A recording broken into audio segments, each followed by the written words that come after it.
ফলাফল ফাঁস। Bangladesh premier league BPL এর 19তম ম্যাচের ফলাফল ফাঁস করল জ্যোতিষী টিয়া। দর্শক, বাংলাদেশ প্রিমিয়ার লিগ বিপিএল এর 19তম ম্যাচে মুখোমুখি হবে রাজশাহী ওয়ারিয়র্স এবং চট্টগ্রাম রয়্যালস। এই খেলাটি অনুষ্ঠিত হবে সিলেট ইন্টারন্যাশনাল ক্রিকেট গ্রাউন্ড স্টেডিয়ামে আগামীকাল বাংলাদেশের সময় বেলা 2টায়। এই খেলার ফলাফল উভয় দলের জন্য অত্যন্ত গুরুত্বপূর্ণ, কেননা এবারের বিপিএলে চট্টগ্রাম রয়্যালস দুর্দান্ত করছে। ইতিমধ্যেই তারা 6টি ম্যাচ খেলেছে, যেখানে 4টিতে জয়লাভ এবং 2টিতে পরাজয় বরণ করে 8 পয়েন্ট নিয়ে পয়েন্ট টেবিলের 1 নম্বর অবস্থান করছে। অপরদিকে রাজশাহী ওয়ারিয়র্স 5টি ম্যাচের মধ্যে 4টিতে জয়লাভ এবং 1টিতে পরাজয় বরণ করে 8 পয়েন্ট নিয়ে পয়েন্ট টেবিলের 3 নম্বরে অবস্থান করছে। তাই তো বলাই যায় আগামীকালকের এই ম্যাচটি হতে যাচ্ছে তুমুল হাড্ডাহাড্ডি লড়াইয়ের।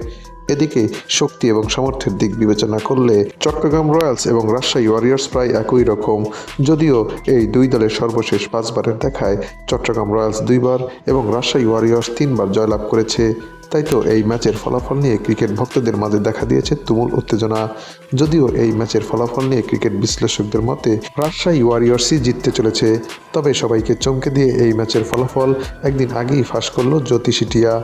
টিয়াটির সামনে দুই দলের পতাকা সম্বলিত খাম রাখা হলে টিয়াটি চট্টগ্রাম রয়্যালসের খামটি তুলে নেয়।